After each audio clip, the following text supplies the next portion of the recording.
And House Minority Leader Patrick Neville is one of the lawmakers you saw on Megan's story. He's joining us now to talk more about this first week. You survived the first week, so I guess that's a good start, right?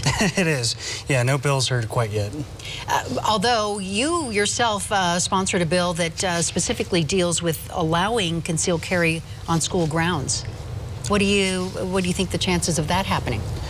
Well, quite frankly, the Democrats haven't been willing to pass that in the past. But, you know, for me, it's just doing the right thing. My experience at Columbine, I think if you had something like this in place, more of my friends would have been with me today, and we wouldn't have had these shootings keep recurring year after year had this been in place. So I continue to bring it forward every year, and we'll do so as long as I'm elected. So, but you don't think that it has any chance of passing in a Democratic-led Congress right now? Probably not. The chances are probably not wonderful, but again, there's never a bad time to do the right thing. So where do you see, I mean, there are opportunities for the Democrats and Republicans to come together this session. Where do you see that happening?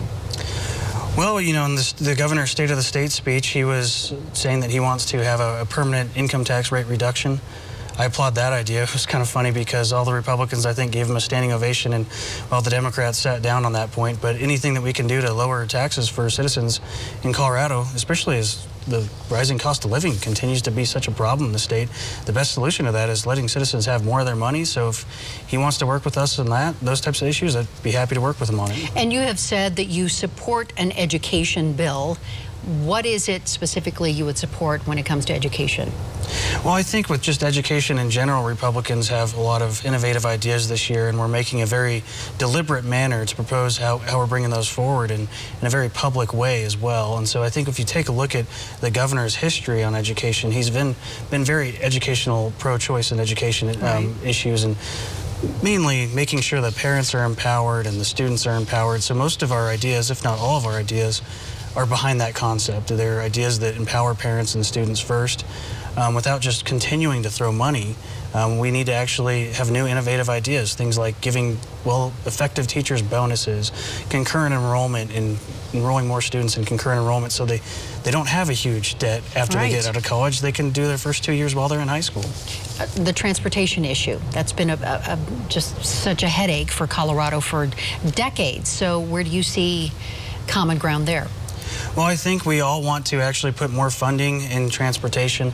There, it's a little concerning because the Democrats keep saying we don't have enough revenue, and a lot of their solutions are to find new ways to take more from the voters' pocketbook. And I think when we have rising cost of living is a major issue, the last thing we should be doing is taking more of the voters' money. So I have concerns there, but I think we can prioritize it and make it a bigger chunk of the general fund like we have in the past 2 years. And if we continue to do that, and then we actually prioritize projects in a decent manner so that we're doing realistic things that solve the traffic crisis in Colorado, we can actually make a dent in it. What do you think are realistic things that solve the transportation issues in Colorado? I think for most projects would you like to see done? For most areas, it's adding pavement and actually adding lane miles so that we can get rid of the gridlock. When you look at different ideas, you know, we used to laugh about someday that the Democrats are going to bring gondolas as the new idea for transportation, and now we see that actually happening in Boulder. So we just actually have to be realistic about it. And in most cases, we've got major highway thoroughfares. We're behind on the C-470 project. We're behind on the GAP project down south and the I-25 expansion in the north. If we would have been doing these years ago, we wouldn't be in the headache we're in now. Yeah, I think a lot of people would agree with that. What do you see happening from this legislative session? What do you hope for? First off, do no harm, and second off, upholding the will of the voters. I think do no harm for me. I think last session we saw some very harmful bills to Colorado's economy, and it's why we're seeing the trajectory and the projections of our economy actually decrease from the past. And so for me, that's the first thing, do no harm. Second off, upholding the will of the voters. The voters just recently said they want to keep their own tax money. They overwhelmingly defeated referendum CC. I don't think we should try to do some other new clever way to get behind the will of the voters by adding a new fee that's really a tax, but calling it a fee to get around the Taxpayer Bill of Rights. We should let them keep their money. If you look at things like Amendment 69 that failed overwhelmingly about 3 years ago, I think it was, and people said they didn't want single-payer health care in Colorado, so we shouldn't be doing policies that lead to single-payer. So with about 30 seconds left, what do you think can be accomplished this year? Well, I think the education one is very specifically that we can get done. Those are realistic policies.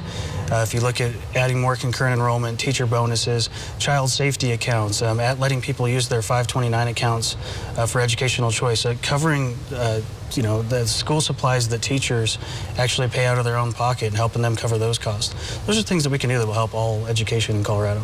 Well, we wish you well. Looking forward to this 2020 legislative session. Thank you so much, Patrick Neville. Thank you. Appreciate it. All right, back in a moment.